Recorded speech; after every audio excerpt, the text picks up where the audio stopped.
हर हर महादेव। जय भोलेनाथ। दोस्तों, आज मैं आप सभी को महाशिवरात्रि की पावन कथा सुनाने जा रही हूँ, जिसे सुनकर शायद आपके रोंगटे खड़े हो जाएंगे, क्योंकि इससे पहले आज तक आपने ये कथा नहीं सुनी होगी।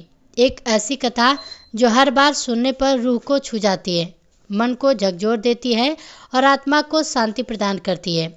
यह है महाशिवरात्रि की पावन कथा, भोलेनाथ की अपार कृपा की कहानी, जहाँ भक्ति की एक छोटी सी लालसा भी महादेव के दरबार में स्वीकार होती है।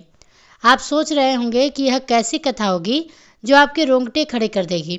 तो सुनिए, मैं आपको ले चलती हूँ उस समय में जब देवताओं और मनुष्यों के बीच की दूरी इतनी ज़्यादा नहीं थी, जब भोलेनाथ की कृपा बरसती थी उन पर भी जो उन्हें जानते तक नहीं थे।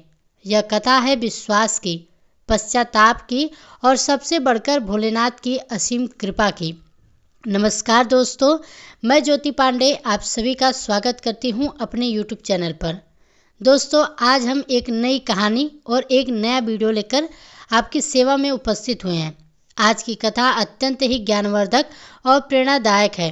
कथा शुरू करने से पहले आपसे एक विनम्र निवेदन है कि शास्त्रों में कहा गया है, अधूरी छोड़ी गई कथा दुख और पाप का कारण बनती है, इसलिए इसे अंत तक अवश्य सुनें। और अगर आप अपनी माँ से सच्चा प्रेम करते हैं तो इस वीडियो को लाइक जरूर करें, साथ ही हमारे चैनल को सब्सक्राइब करें और कमेंट बॉक्स में हर हर महादेव लिखकर अपनी हाजिरी जरूर लिखाएं। तो चलिए कहानी को शुरू करते हैं। बहुत पुरानी बात है, जब इस धरती पर अंधकार का साम्राज्य था। ना कोई सूरज था, ना कोई चांद, ना ही दिन और रात, बस एक गहरा सा सन्नाटा जो हर प्राणी के दिल में डर भर देता है। उस समय स्वर्ग में देवताओं और धरती पर मनुष्यों का जीवन बेहद ही कठिन हो गया था, क्योंकि तारकासुर नाम का एक क्रूर राक्षस तीनों लोकों पर अपना आतंक फैला रहा था।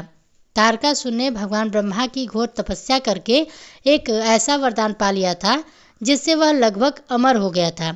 उसने वरदान मांगा था कि उसे केवल भगवान शिव का पुत्र ही मार सकता है। तारकासुर जानता था कि महादेव तो संसार से विरक्त होकर हिमालय के गुफाओं में समाधि में लीन है और उनका विवाह होने की कोई संभावना नहीं है, इसलिए वह निश्चिंत होकर अत्याचार करने लगा। वह देवताओं को स्वर्ग से खदेड़ देता, ऋषि मुनियों की तपस्या भंग करता, निर्दोष प्राणियों को सताता। उसका अत्याचार इतना बढ़ गया था कि देवराज इंद्र को भी अपना सिंहासन छोड़कर जंगलों में छिपना पड़ा। पूरा ब्रह्मांड कराह रहा था, लेकिन कोई उपाय नहीं था। देवताओं ने ब्रह्मा जी से प्रार्थना की, विष्णु भगवान से गुहार लगाई, लेकिन सबका एक ही जवाब था कि यह समस्या केवल महादेव ही सुलझा सकते हैं। पर महादेव तो अपनी प्रिय पत्नी सती के वियोग में इतने दुखी थे कि उन्होंने संसार से ही नाता तोड़ लिया था। माता सती ने अपने पिता दक्ष प्रजापति के यज्ञ में अपने पति का अपमान सहन न कर पाकर यज्ञ की अग्नि में अपने प्राणों की आहुति ही देती थी। उस दिन से महादेव ने संसार से सभी बंधनों से मुक्ति ले ली थी। वे कैलाश पर्वत की चोटी पर बर्फीली गुफाओं में बैठकर समाधि में लीन हो गए थे। उनके नेत्र बंद थे, उनकी श्वास रुक गई थी, उनका शरीर पत्थर की तरह स्थिर हो गया था। ना भूख थी, ना प्यास, ना ही दिन और रात, बस एक अनंत शून्यता थी जिसमें वे विलीन हो गए थे। देवताओं ने सोचा कि यदि किसी तरह माता सती का पुनर्जन्म हो और वे फिर से शिव से विवाह करें तो शायद कोई रास्ता निकले।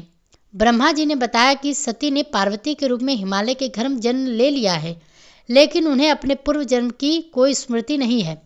अब देवताओं के सामने एक नई समस्या थी कि पार्वती को शिव कैसे मिला जाए, जबकि शिव तो समाधि से बाहर आने को तैयार ही नहीं थे। हिमालय की पुत्री पार्वती बचपन से ही असाधारण थी। उनके मन में शिव के प्रति गहरा आकर्षण था, हालांकि उन्होंने कभी शिव को देखा नहीं था। वे अक्सर अपनी सखियों से कहती थी कि एक दिन वे महादेव की पत्नी बनेंगी।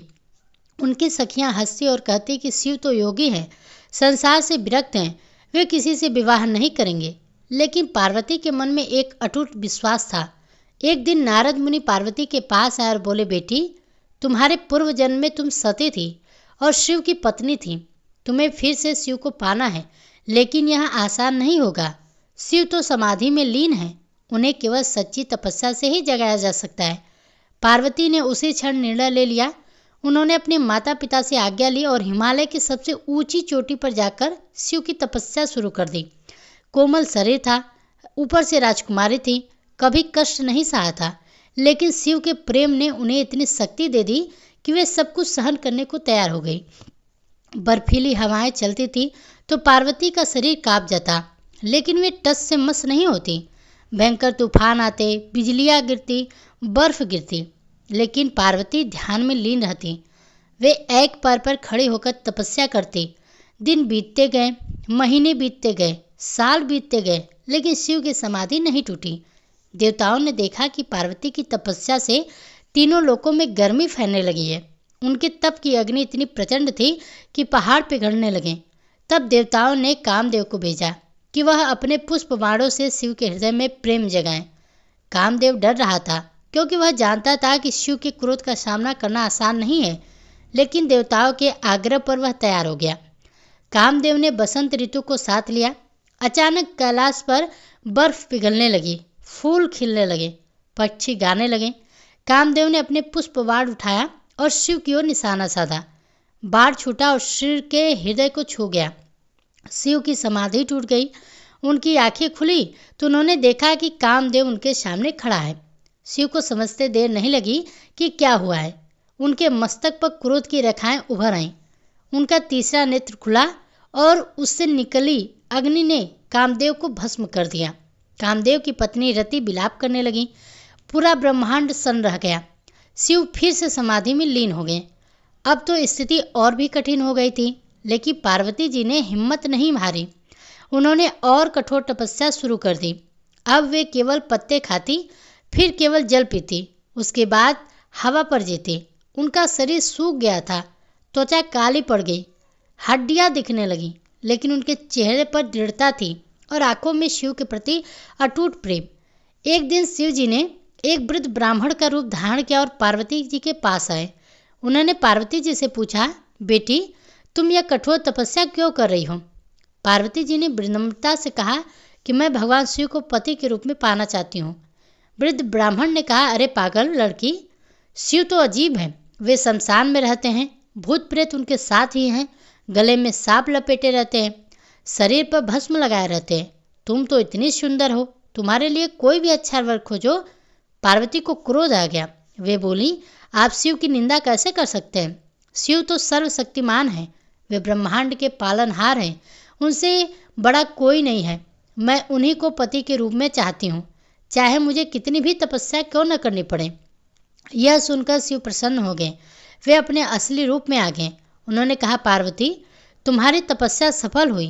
तुम्हारे प्रेम और समर्पण ने मेरा हृदय जीत लिया। मैं तुमसे विवाह करने के लिए तैयार हूँ। पूरे ब्रह्मांड में खुशी की लहर दौड़ गई। देवता, ऋषि मुनि, गंधर्व, किन्नर सभी तैयारी में लग गए। हिमालय ने अपने पुत्री के विवाह के लिए भव्य आयोजन किया, लेकिन जब विवाह का दिन आया तो हिमालय राज की पत्नी मैना को देखकर बड़ा आघात लगा। बारात में कोई सजा धजा राजा नहीं था। शिव नंगे पैदल चल रहे थे, शरीर पर भस्म लगी थी, गले में सांप था, हाथ में त्रिशूल। उनके साथ भूत प्रेत पिशाच वेताल नाच रहे थे। कोई शंख बजा रहा था तो कोई डमरू। यह विचित्र बारात देखकर मैना घबरा गई और बोली कि मैं अपनी पुत्री का विवाह इस अजीब योगी से नहीं होने दूंगी। लेकिन पार्वती ने दृढ़ता से कहा, माँ मैंने शिव को ही अपना पति चुना है। मुझे उनके रूप रंग से कोई फर्क नहीं पड़ता। मुझे उनका हृदय चाहिए जो सबसे पवित्र है। हिमालय राज ने समझाया कि शिव का यह रूप उनकी सादगी और विरक्ति का प्रतीक है। वे ब्रह्मांड के स्वामी हैं। इससे बड़ा सम्मान क्या हो सकता है कि वे हमारे घर आए हैं। विवाह संपन्न हुआ। ब्रह्मा जी ने कन्यादान किया। भगवान विष्णु साक्षी बने।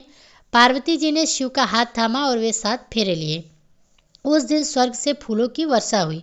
देवताओं ने मंगल गान किए। पूरा ब्रह्मांड आनंद से झूम उठा। विवाह के बाद शिव और पार्वती कैलाश पर रहने लगे। उनके प्रेम की कहानियां तीनों लोकों में फैल गईं। कुछ समय के बाद उन्हें एक पुत्र की प्राप्ति हुई, जिसका नाम था कार्तिकेय। कार्तिकेय अद्भुत शक्तिशाली थे। उन्होंने देवताओं की सेना का नेतृत्व किया और तारकासुर का वध कर दिया।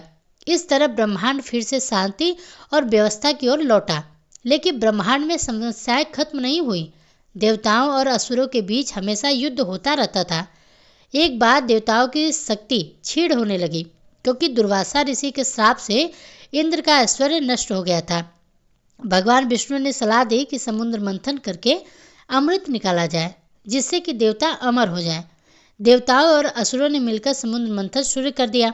मंदराचल पर्वत को मथानी बनाया गया और वासुकी नाग को रस्सी। देवताओं ने वासुकी की पूंछ पकड़ी और असुरों ने सिर मंथन शुरू कर दिया। समुद्र से अनेक रत्न निकले। लक्ष्मी जी निकली और भगवान विष्णु के पास चले गए। कामधेनु गाय निकली, उच्च श्रवा घोड़ा निकला, ऐरावत हाथी निकला। सबको अपने अपने हिस्से बांट दिए गए। लेकिन फिर समुद्र से एक भयंकर विष निकला, जिसका नाम हलाहल था। यह विष इतना प्रचंड था कि उसकी गर्मी से पूरा ब्रह्मांड जलने लगा। जहाँ भी उसकी एक बूंद गिरती, वहाँ सब कुछ नष्ट हो जाता। देवता घबरा गए, असुर भाग खड़े हुए। सभी भगवान विष्णु के पास गए, लेकिन विष्णु ने कहा कि यह विष इतना शक्तिशाली है कि इसे केवल शिव ही सह सकते हैं। सभी देवता शिव जी के पास पहुँचे और प्रार्थना करने लगे कि हे महादेव, केवल आप ही इस विष को नष्ट कर सकते हैं। यदि आपने हमारी रक्षा नहीं की तो पूरा ब्रह्मांड नष्ट हो जाएगा। शिव जी ने देखा कि हर तरफ अफरा तफरी की मची हुई है। उनका हृदय द्रवित हो उठा। उन्होंने कहा कि मुझे इस विष को अपने भीतर समा लेना होगा, लेकिन यदि मैं इसे पी गया तो मेरा शरीर में भी यह विष फैल जाएगा और मैं भी नष्ट हो सकता हूँ। पार्वती रो पड़ी। उन्होंने कहा, नहीं, मैं आपको यह जोखिम नहीं लेने दूंगी। लेकिन शिव ने प्रेम से पार्वती को समझाया, यह मेरा कर्तव्य है, मुझे सृष्टि की रक्षा करनी होगी। शिव ने हलाहल विष को अपनी हथेली पर रखा। विष इतना भयंकर था कि उनकी हथेली जलने लगी। फिर उन्होंने विष को अपने मुंह में डाल लिया। पार्वती तुरंत आगे बढ़ी और अपने हाथ से शिव के कंठ को दबा दिया ताकि विष नीचे न जाए। विष शिव के कंठ में ही रुक गया और उनका कंठ नीला हो गया। इस तरह शिव ने पूरे ब्रह्मांड को विनाश से बचाया। उस दिन से ही नीलकंठ कहलाए। विष के कारण उनके शरीर में भयंकर पीड़ा होने लगी। देवताओं ने गंगा जल से उनका अभिषेक किया। पार्वती ने रात भर उनकी सेवा की। धीरे धीरे विष का असर कम हुआ, लेकिन शिव का कंठ हमेशा के लिए नीला ही रह गया। इस घटना के बाद देवताओं ने सोचा कि शिव ने हमारे लिए इतना बड़ा त्याग किया है, हमें उनकी आराधना करनी चाहिए। लेकिन सवाल था कि किस दिन और कैसे। एक बार की बात है, एक शिकारी था जो बहुत ही क्रूर था। वो निर्दोष जानवरों को मारता और उनका मांस बेचकर अपना जीवन यापन करता। एक दिन वह जंगल में शिकार खोजते खोजते भटक गया। रात हो गई और वह एक तालाब के किनारे पहुंचा। वहां एक बेल का वृक्ष था, जिसके नीचे शिवलिंग था। शिकारी डर गया कि रात में कोई जंगली जानवर उस पर हमला न कर दे। उसने सोचा कि पेड़ पर चढ़कर रात गुजारनी चाहिए। वो बेल के पेड़ पर चढ़ गया और एक डाल पर बैठ गया। उसे भूख और प्यास लगी थी, लेकिन उसके पास कुछ नहीं था। जैसे तैसे रात बीतती गई। शिकारी को नींद आने लगी। नींद भगाने के लिए वो डाल को हिलाने लगा। जब डाल हिलती तो बेलपत्र के पत्ते नीचे शिवलिंग पर गिरते। अनजाने में शिकारी बेलपत्र के जो पत्ते थे शिवलिंग पर चढ़ रहा था।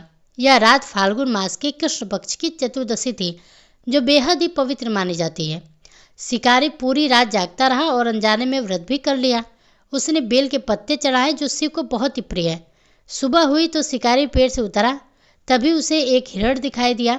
वो अपना धनुष उठाने लगा, लेकिन हिरण बोला, कृपया मुझे मत मारो, मैं अपने बच्चों को दूध पिलाकर वापस आती हूँ, तुम मुझे मार लेना। शिकारी का हृदय पिघल गया। उसने हिरण को जाने दिया।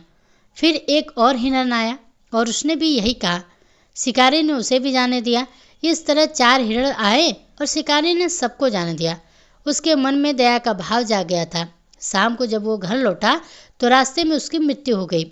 यमदूत उसे लेने आए, लेकिन शिव के गढ़ भी आए और बोले, यह हमारा भक्त है, इसने महाशिवरात्रि का व्रत रखा, बेल के पत्ते चढ़ाए हैं और पूरी रात जागरण किया है, यह स्वर्ग का अधिकारी है। यमदूत बोले, लेकिन इसने तो जीवन भर पाप किए हैं। शिव के गढ़ों ने कहा, भले ही अनजाने में ही सही, लेकिन इसने शिव की पूजा की है और इससे सभी पाप धुल गए हैं। दोनों में विवाद हुआ। अंत में मामला शिव जी के पास पहुंचा। शिव जी ने कहा कि जो कोई भी फाल्गुन मास की कृष्ण चतुर्दशी को व्रत रखता है, जागरण करता है और मेरी पूजा करता है, उसके सभी पाप नष्ट हो जाते हैं और वह मोक्ष का अधिकारी बन जाता है। इस तरह महाशिवरात्रि की परंपरा शुरू हुई। यह दिन शिव की उपासना करके सबसे पवित्र दिन माना जाता है। महाशिवरात्रि का दिन बेहद ही पवित्र होता है। इस दिन शिव और शक्ति का मिलन होता है। यह दिन अंधकार से प्रकाश की ओर जाने का प्रतीक है। जो भी व्यक्ति महाशिवरात्रि के दिन व्रत रखता है, शिव की पूजा करता है, रात भर जागरण करता है, उसके सभी पाप नष्ट हो जाते हैं। उसे शिव का आशीर्वाद मिलता है और वह जीवन में सफल होता है। महाशिवरात्रि के दिन शिवलिंग पर जल, दूध, दही, घी और शहद चढ़ाया जाता है। बेल के पत्ते चढ़ाए जाते हैं, धतूरा चढ़ाया जाता है और ओम नमः शिवाय का जाप किया जाता है। लेकिन सबसे महत्वपूर्ण है शुद्ध मन से पूजा करना। शिव को बाहरी दिखावे की नहीं, बल्कि सच्ची भक्ति की जरूरत है। जो भी व्यक्ति सच्चे मन से शिव को याद करता है, शिव उसे कभी निराश नहीं करते। एक बार की बात है, एक गांव में एक गरीब किसान था जिसके पास पूजा के लिए कुछ नहीं था। महाशिवरात्रि के दिन वह नदी से जल लाया और शिवलिंग पर चढ़ा दिया। उसके पास फूल नहीं थे तो उसने जंगली फूल तोड़कर चढ़ाए। उसके पास धूप नहीं थे तो उसने 2 पत्थर रगड़कर आग लगाई, जिससे उसकी सच्ची भक्ति से इतने प्रसन्न हुए, उन्होंने उसे दर्शन दिए। किसान ने कहा, भगवान मैं कुछ नहीं चाहता, बस आपका आशीर्वाद चाहिए। शिव जी ने मुस्कुराकर कहा कि तुम्हारी भक्ति ने मुझे जीत लिया है, तुम्हें कभी भी किसी भी चीज़ की कमी नहीं होगी। उस दिन से किसान का जीवन बदल गया। उसे हर काम से सफलता मिलने लगी, लेकिन वह कभी भी अहंकार में नहीं आया। वे हमेशा विनम्र रहा और शिव की भक्ति करता रहा। महाशिवरात्रि का यह पावन पर्व हमें याद दिलाता है कि हम सब शिव के बच्चे हैं। वे हमारे पिता हैं, वे हमारी रक्षा करते हैं। जब भी हम मुसीबत में होते हैं तो वे हमारे साथी होते हैं। इसलिए इस महाशिवरात्रि पर आइए हम संकल्प लें कि शिव की शिक्षाओं को अपने जीवन में उतारेंगे। हम सादगी से जिएंगे, हम दूसरों की सेवा करेंगे, हम अपने क्रोध पर नियंत्रण रखेंगे, हम सभी प्राणियों से प्रेम करेंगे। आशा करते हैं आप सभी को महाशिवरात्रि की ये कथा पसंद आई होगी। पसंद आई हो तो वीडियो को लाइक कीजिए, साथ ही कमेंट बॉक्स में हर हर महादेव लिखना ना भूलिए।